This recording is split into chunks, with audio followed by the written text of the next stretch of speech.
Hello बच्चों, स्वागत है आप सभी का वाईआरएस लर्निंग हब में। सोशल साइंस का ये हमारा फोर्थ क्लास चैप्टर होने जा रहा है, जिसमें हम गुप्ता एम्पायर के बारे में डिस्कस करेंगे। ठीक, सिलेबस में आपको पहले ही बता दिया गया था कौन कौन से चैप्टर आपके ancient history, medieval, modern history में इंपॉर्टेंट है। तो ये हमारा लास्ट चैप्टर है एंशियंट हिस्ट्री का। हम इसके बाद हम मिडाइवल में पढ़ेंगे, जिसमें हम पढ़ेंगे क्या, दिल्ली सल्तनत और भक्ति मूवमेंट्स के बारे में पढ़ेंगे, है ना। फिर उसके बाद हम मॉडर्न, फिर इंडियन ज्योग्राफी, फिर इंडियन पॉलिटी और करंट अफेयर्स की क्लासेस आपकी चल रही हैं। तो वहाँ से जीके और स्टैटिक जीके, करंट अफेयर, ये सारी चीज़ें आपकी वहाँ से कवर हो जाएंगी। तो करंट अफेयर की क्लासेस आपको रेगुलर अटेंड करनी है और उसकी नोट्स भी बनानी है। नोट्स आपको ड्राइव लिंक में मिल जाएगी, ठीक है। सारे सब्जेक्ट्स की आपको नोट्स वहीं मिलेंगी, ड्राइव लिंक। वीडियो के आप डिस्क्रिप्शन में जैसे जाएंगे ना, तो वहाँ पे ड्राइव लिंक है, उस पर क्लिक करेंगे तो सब्जेक्ट वाइज सारे सेपरेट बने हुए हैं, फोल्डर्स हैं, current affair, social science, English, Hindi, math, science, सब चीज़। तो वहाँ पे आपको सारी नोट्स मिलेंगी। तो हम डिस्कस करते हैं आज कौन सा चैप्टर, गुप्ता एम्पायर के बारे में। गुप्ता एम्पायर के बारे में क्या देखेंगे कि कैसे गुप्ता के कौन कौन से, गुप्ता एम्पायर के कौन कौन से रूलर्स थे, उनका आर्ट एंड आर्किटेक्चर में क्या योगदान था, साइंस और एजुकेशन की फील्ड में क्या कंट्रीब्यूशन था, सारी चीज़ें देखेंगे। देखिए मैम, जो आज हम today topics to be cover, आज हमें जो टॉपिक्स कवर करनी है, सबसे पहले रूलर्स, उनके स्पेसिफिक अचीवमेंट देखेंगे कि उनके क्या क्या अचीवमेंट्स है ना, कौन सी टेरिटरी उन्होंने कब्जा की, कैसे उन्होंने गुप्ता एम्पायर को स्पेंड किया। आर्ट एंड आर्ट कल्चर के बारे में देखेंगे, क्योंकि गुप्ता, मैं पहले ही बताया था ना आपको, एंशियंट हिस्ट्री में हमारे लिए आर्ट एंड आर्किटेक्चर में बहुत ज़्यादा योगदान था ना, कल्चर को लेके बहुत ज़्यादा, वो अपने हेरिटेज को किस तरह प्रिजर्व करना है, सारी चीज़ें उनके लिए बहुत ज़्यादा इंपॉर्टेंट थी। और एक रूलर की बात नहीं, आपने अशोका को देखा होगा, है ना। अशोका कितना ज्यादा कंट्रीब्यूशन था, वो धम्मा अपना अपना आ चुके थे। फिर बौद्ध धर्म, जैन धर्म के लिए चंद्रगुप्त के बारे में आपने देखा, सारी चीजें देखी। अब इसमें हम देखेंगे कि गुप्ता एम्पायर में कैसे कैसे कंट्रीब्यूशन थे। ठीक, सॉरी यहाँ पे ये अशोका एंड हिज कंट्रीब्यूशन नहीं आएगा, ये टाइपिंग मिस्टेक हो गई। साइंस एंड एजुकेशन को लेके क्या क्या काम हुआ, आर्यभट्ट, कालिदास जैसे पोएट थे इनके कोर्ट में। कोर्ट मतलब होता है दरबार, जिसे हम बोलते थे, राजा का जो महल, राजा की जो, जैसे आज के जमाने में क्या होती है, तो अगर हम बात करें तो एक प्राइम मिनिस्टर होता है, फिर उसकी डिफरेंट डिफरेंट कैबिनेट होती है ना।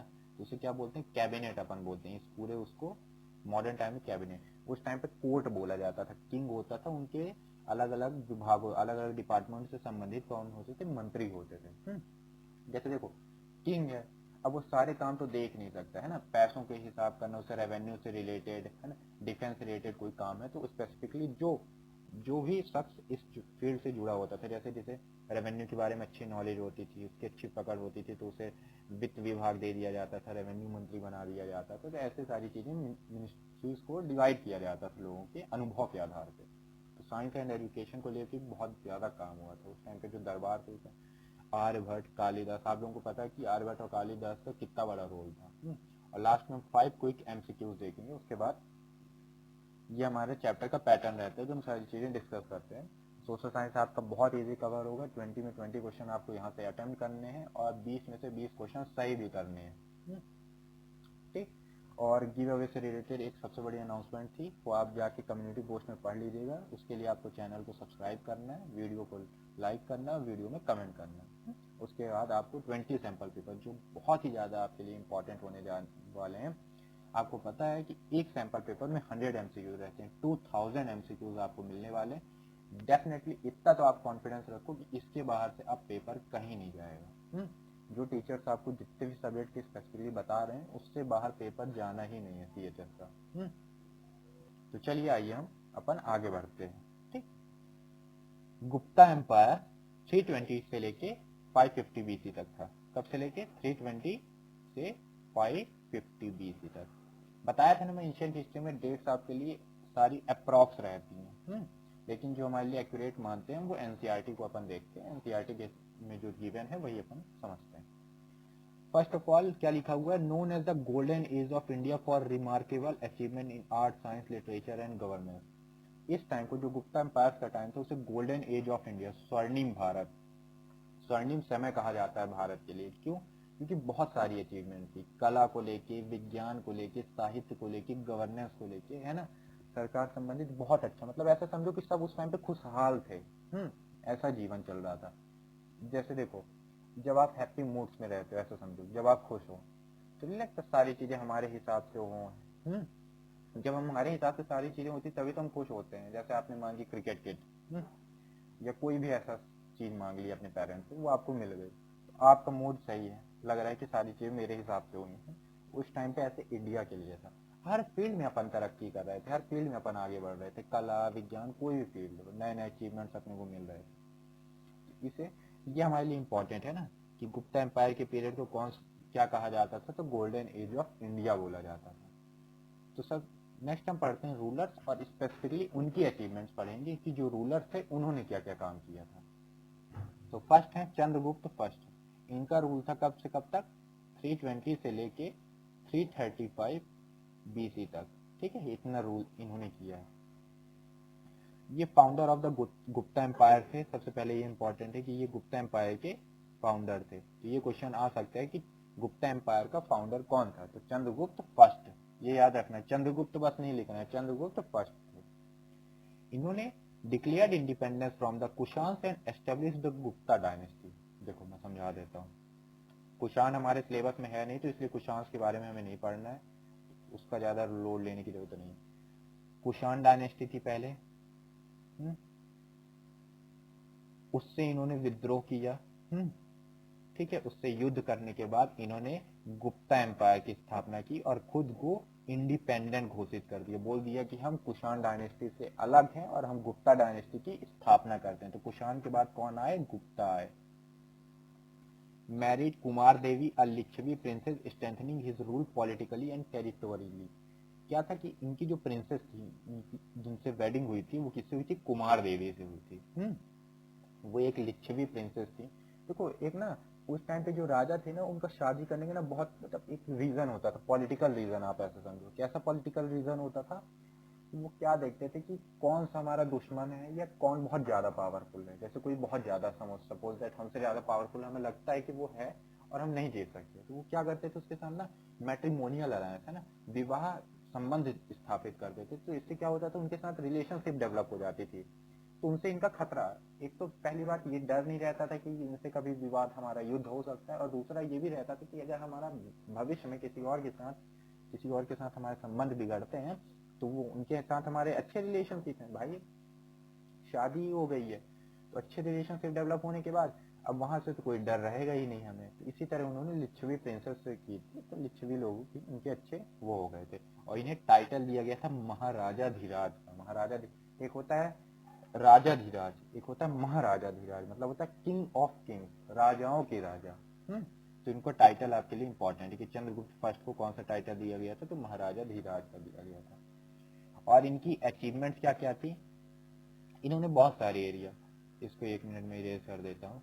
ये सारी चीजें जो मैं बता रहा हूँ ना, क्योंकि स्पेस कम होने की वजह से मैं सारी इरेज कर रहा हूँ, तो क्लास जब अटेंड करना है आपको, तो लेके बैठना है कॉपी पेन, और उसी टाइम पे नोट कर लेना है सारी चीजें।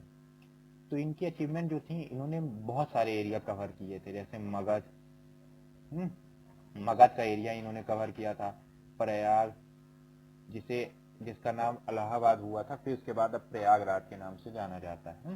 इन्होंने प्रयाग को कवर किया था, जिसका मॉडर्न नेम इलाहाबाद नहीं अब प्रयागराज हो गया। फिर साकेत, जो मॉडर्न टाइम पे अयोध्या है। इन्होंने 3 एरिया तक अपनी फाउंडेशन एक्सपांड की थी। जैसे देखो क्या होता है, कोई भी बिजनेस समझो, किसी ने एक दुकान एस्टेब्लिश की, अब उसे लगता है कि भाई मैं अपना बिजनेस एक्सपांड करूं, है ना, तो वो नई नई जगह अपनी शॉप्स खोलते हैं, ये सारे एक्सपेरिमेंट करते रहते हैं, नई नई स्कीम्स लाते हैं। तो इसी तरह किसी भी रूलर के डायनेस्टी के साथ भी होता था, कोई राजा अगर बहुत ताकतवर होता था तो वो अपनी टेरिटरी को एक्सपैंड करने की कोशिश करता था। तो मगध इन्होंने, जो मॉडर्न डे बिहार में आता है, प्रयाग जो प्रयागराज है इस टाइम पे, और साकेत जिसे अयोध्या बोला जाता है, वहां तक इन्होंने एक्सपांशन किया था गुप्ता एम्पायर का। तो ये इनकी अचीवमेंट थी। टाइटल याद रखना है, इनकी शादी कितनी हुई थी वो याद रखना है।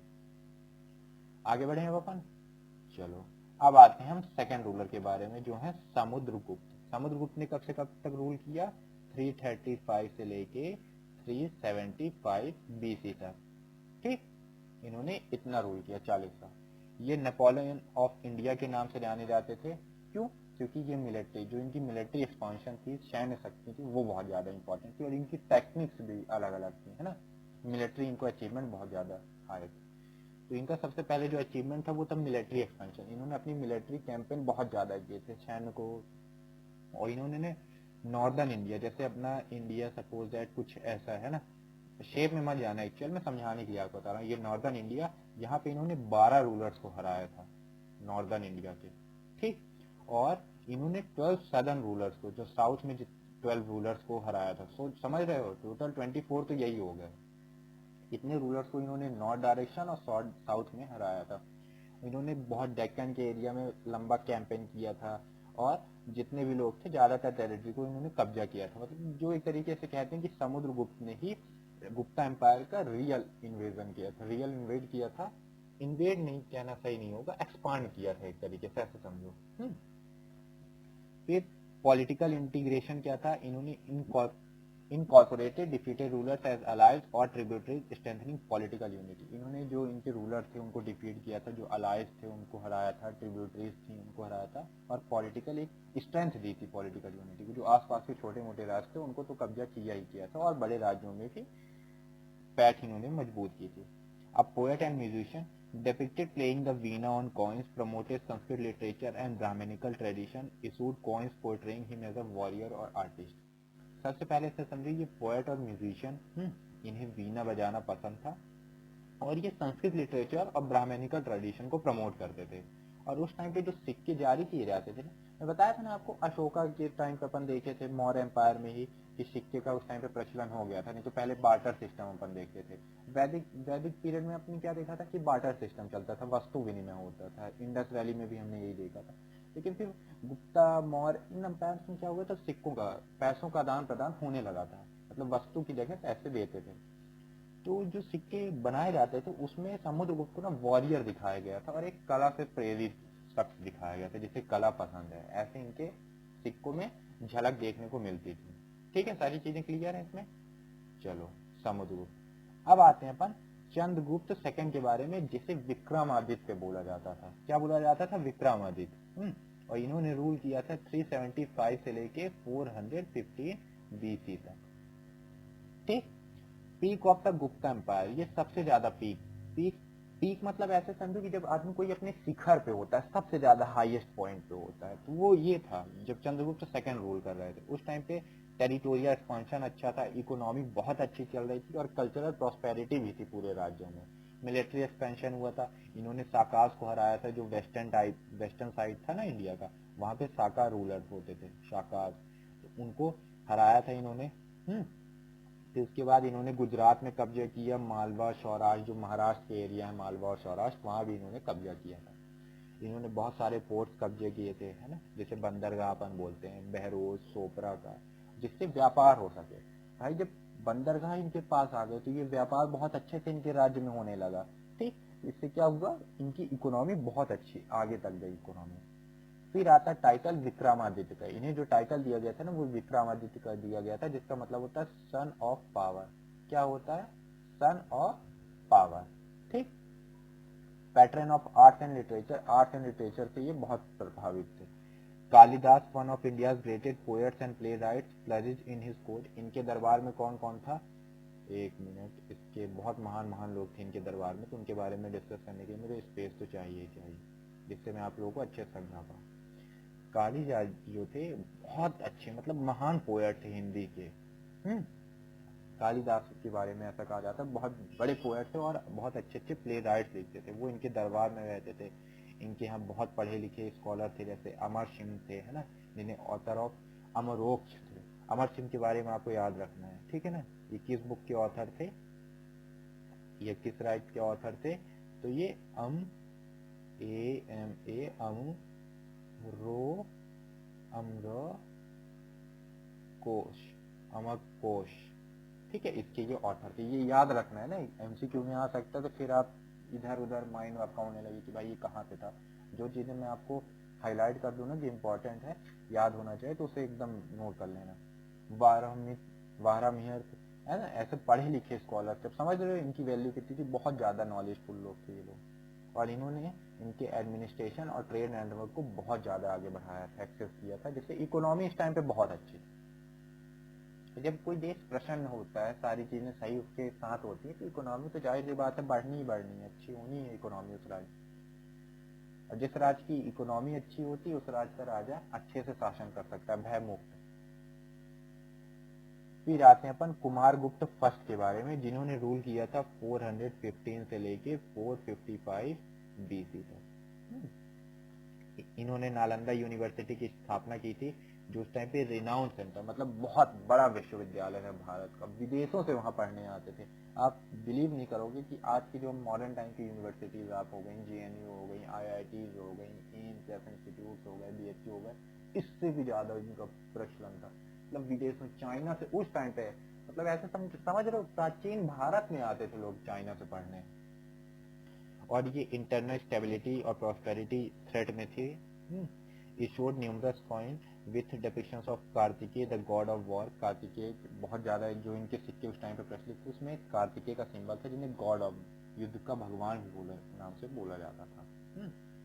फिफ्थ रूलर आते हैं स्कंदगुप्त, जिन्होंने 455 से लेके 467 तक रूल किया। ये लास्ट सिग्निफिकेंट गुप्ता रूलर थे, जिन्होंने सक्सेसफुली डिफेंड किया अपने एम्पायर को अगेंस्ट हुन्स।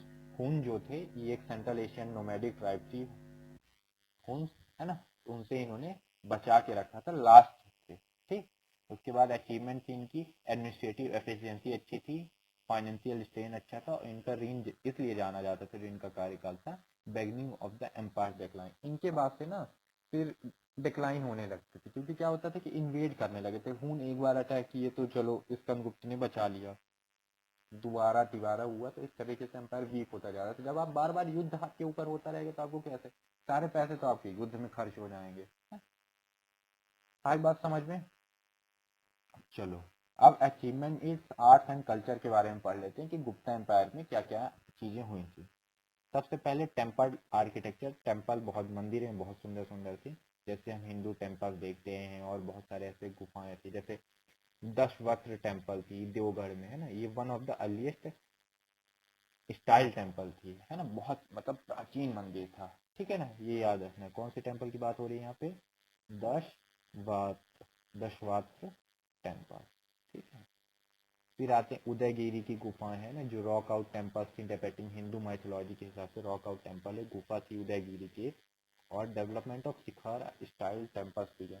शिखर समझ रहे हो, जो गुम्बद, जो मंदिर का टॉप लेवल का हिस्सा बोला जाता है लंबा, उस टाइप के जो मंदिर की शुरुआत की बनना, वो इस टाइम से हो चुकी थी।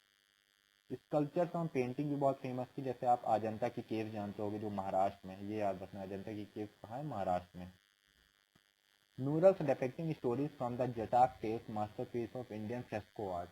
उस अजंता केव्स में जब जाओगे ना, तो वो आपको इंडियन फ्रेस्को आर्ट जो होती थी, उसका मास्टरपीस दिखता है। समझ में आता है कि किस तरह के लोग थे उस टाइम पे, कितनी सारी चीजें, अच्छी अच्छी चीजें बना दी गई थी गुफा के अंदर।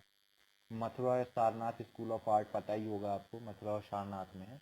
वहाँ पे बुद्ध स्कल्पचर्स, बुद्ध और हिंदू से जुड़े बहुत सारे साक्ष्य मिलते हैं, स्टोन से बनाए गए हैं। और आपको हिंदू गॉड्स इस टाइम पे पता है कौन कौन से मिलेंगे? विष्णु, शिव जी और देवी टू स्टैंडर्डाइज फॉर्म। इस टाइम पे ऐसे भगवानों की पूजा होने लगी थी, इनका बहुत ज्यादा बिलीव होता था। आगे बढ़े, लिटरेचर, साहित्य को लेके क्या हुआ था? संस्कृत लिटरेचर इस टाइम पे फल फूल रहा था, है ना, संस्कृत बहुत ज्यादा फेमस थी। कालिदास जो ग्रेटेस्ट संस्कृत पोएट थे और प्ले राइट भी थे। फेमस वर्क जो था अभिज्ञान शकुंतलम, है ना, बहुत ज्यादा फेमस था। ये क्या लिखा हुआ है? अभिज्ञान शकुंतलम, मेघदूत और राघुवाम, ये तीनों आपको याद रखना, बहुत फेमस वर्क थे। ठीक है, कालिदास के। टेक्स्ट ऑन लॉस और एथिक्स को लेके काम सूत्र लिखा गया था वात्स्यन्य द्वारा। स्मृति फेमस थी, जैसे यज्ञवालिका स्मृति, है ना, ये सारी चीजें आपके लिए इंपॉर्टेंट है। ये तो याद रखना है कि अभिज्ञान शकुंतलम मेघनाथ और किसने लिखा था? कालिदास ने लिखा था। साइंस और विज्ञान और टेक्नोलॉजी के लेके बहुत बड़ा योगदान था। आर्यभट्ट के बारे में आप लोगों को पता होगा, ये फर्स्ट मैथमेटिशियन थे जिन्होंने जीरो का आविष्कार किया था। जीरो का आविष्कार नहीं, जीरो का कॉन्सेप्ट दिया था। इन्होंने आर्यभट्टीय नाम से लिखी थी, आर्यभट्टीय। ठीक, जिसमें अलजेब्रा, ट्रिग्नोमेट्री और एस्ट्रोनॉमी के बारे में बताया गया। आप सभी को पता होगा कि अलजेब्रा, ट्रिग्नोमेट्री, एस्ट्रोनॉमी कितने डिफिकल्ट कॉन्सेप्ट हैं। Decimal system, place value system इसी पीरियड में हुई थी। डेसिमल सिस्टम पता है ना, 0.325 हम इस तरह कोई नंबर को लिख पाते हैं, तो वो इसी की वजह से। और place value system, ones, tens, hundred, ये पता होगा, 1 2 3, ये वंस प्लेस हो गई, ये टेंस हो गई, ये हंड्रेड प्लेस हो गई। ठीक, सॉरी सॉरी, यहाँ पे मैं मैथ डिस्कस करने लगा, लेकिन क्या करूँ, मैथ था ही, है ना, मैथ में बहुत ज़्यादा कल्चर में योगदान दिया गया था। एस्ट्रोनॉमी, भूमंडली मतलब मंडली की बात करें तो इस टाइम पे आर्यभट्ट और वाल्मीकि ने बहुत फेमस कॉन्सेप्ट दिया था। आर्यभट्ट पहले ऐसे थे जिन्होंने प्रपोज किया था। पहले लोगों को क्या लगता था कि पृथ्वी घूमती है, लेकिन पृथ्वी नहीं घूम मतलब पृथ्वी अपनी जगह पे है, सूरज घूमता है, लेकिन ऐसा नहीं था। इन्होंने ये बताया कि पृथ्वी सूर्य अपनी जगह पे और पृथ्वी एक्सेस करती है अपनी एक्सेस पे। ये पहली बार बताया गया था। नहीं लोग अभी तक ये सोचते थे कि सूरज घूमता है, पृथ्वी एक ही जगह पे। और वारामित्र इन्होंने लिखी थी ब्रह्म संहिता, बृहत संहिता इन्होंने लिखी थी, जो ट्रीटीज ऑन एस्ट्रोनॉमी और एस्ट्रोलॉजी के बारे में बताती है। मेडिसिन को लेके भी बहुत सारे काम हुए थे। डेवलपमेंट आयुर्वेद हुआ था जिसमें systematic science, completion of medical test, जैसे सुश्रुत संहिता लिखी गई थी जो सर्जरी के बारे में सारी चीज़ें, जो सरक संहिता मेडिसिन के लिए। सुश्रुत संहिता में सर्जरी कैसे की जाती है सारी चीज़ें, उसके यंत्र क्या होते हैं, कौन कौन से मेडिसिन थी, ये चरक संहिता में लिखी हुई थी कि कौन कौन सी दवाई इंपॉर्टेंट है। ठीक, ये दोनों याद रखना है। सुश्रुत संहिता में सर्जरी से रिलेटेड था, चरक संहिता में मेडिसिन थी। मेटालॉजी की बात करें तो फेमस आयरन पिलर मेहरौली के बारे में पता होगा। आयरन पिलर याद रखना है ये कहाँ था। हाँ, ये क्वेश्चन आ सकता है कि जो फेमस आयरन पिलर था तो वो कहाँ था, तो आप लोग को याद रखना है कि मेहरौली में था। मेहरौली। दिल्ली में remarkable rust resistant technology testament to Gupta era engineering skill. जो रस्ट रेसिस्टेंट टेक्नोलॉजी थी उस टाइम के आयरन पिलर में बहुत सारे एग्जांपल देते हैं कि उनमें आज तक रस्टिंग नहीं हो पाई। भाई जब हम साइंस में पढ़ते हैं तो हमें ये पता है कोई भी चीज़ एटमॉस्फेयर में वाटर ऑक्सीजन की प्रेजेंस में रस्टिंग होनी है, लेकिन इन्होंने ऐसा आविष्कार, इनकी इंजीनियरिंग स्किल ऐसे थे गुप्ता एरा में, ये सारी चीज़ें रिमार्केबल। इसीलिए तो गोल्डन एज ऑफ इंडिया कहा जाता है कि मेटालॉजी, मेडिसिन, एस्ट्रोनॉमी, अभी तक किसी भी रूलर के बारे में, डायनेस्टी के बारे में हमने नहीं पढ़ा कि इतनी सारी फील्ड्स में उन्होंने काम किया। एजुकेशन के बारे में सबको पता है कि नालंदा यूनिवर्सिटी की इन्होंने स्थापना की थी। नालंदा यूनिवर्सिटी की स्थापना किसने की थी मैं बता चुका हूँ, तो वह कमेंट बॉक्स में मुझे इसका आंसर चाहिए ना। नालंदा यूनिवर्सिटी की स्थापना किसने की थी, ठीक है, आपको बताना है। जहाँ पे student China, Tibet, south east Asia से पढ़ने आते थे, और जो और भी पढ़ाई के सेंटर थे तो वो कौन कौन से थे। एक तो तक्षशिला था, दूसरा उज्जैन था। ये बहुत ज़्यादा इंपॉर्टेंट है सेंटर से पढ़ाई के, एजुकेशन हब।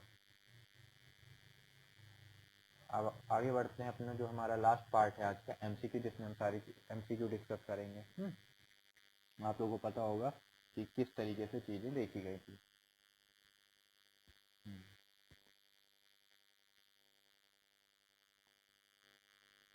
ठीक है, फर्स्ट क्वेश्चन है, who is considered the founder of the Gupta empire. Gupta empire का फाउंडर कौन था।